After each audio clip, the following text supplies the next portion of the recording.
So my role at ITV is I work in entertainment across all 4 channels. So I look after entertainment programming on ITV 1, 2, 3 and 4.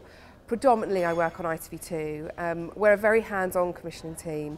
We like to be really collaborative about the ideas, and we tend to spend lots of time chatting through ideas before we go ahead, and then are quite involved throughout the process, especially in all our studio shows and our big shows. You know, we're very much the sort of other exec producer on behalf of the channel, because there is so much pressure on ITV1 to get it right. So what I love is that I get to do the big scary ones on ITV1, but I also get to do lots of the fun stuff on ITV2, where you can take more risks and, you know, be a bit more innovative with the ideas, because it's not such high pressure to sort of succeed. Obviously we all want to make good shows, but we can kind of be a bit more out there on ITV2. Well, I'm definitely more entertainment leaning than factual. We have a separate factual department that tend to do the more expert driven factual entertainment. Our side of it tends to be the more celebrity talent led sort of programming.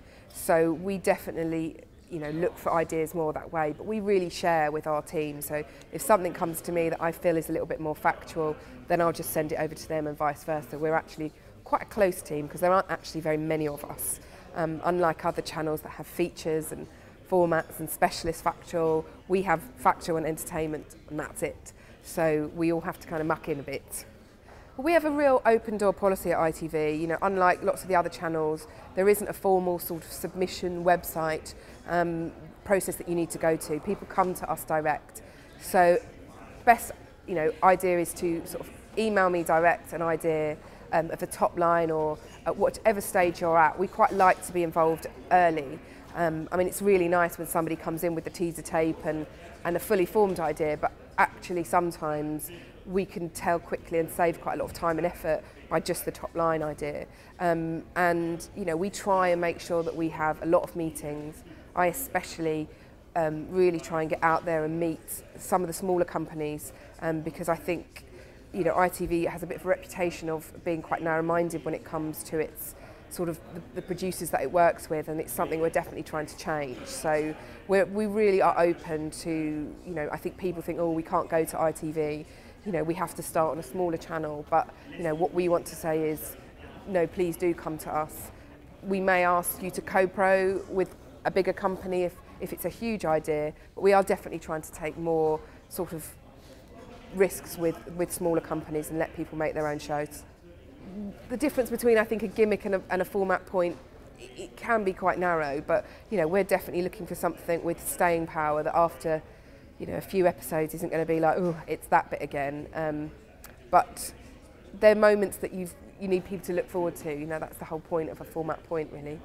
But I think through long discussion you work out whether or not actually it's just a funny title, or it's never going to work in the real world. The first mistakes people make is, I suppose, presuming that there's enough people that exist for whatever sort of area that they've come across.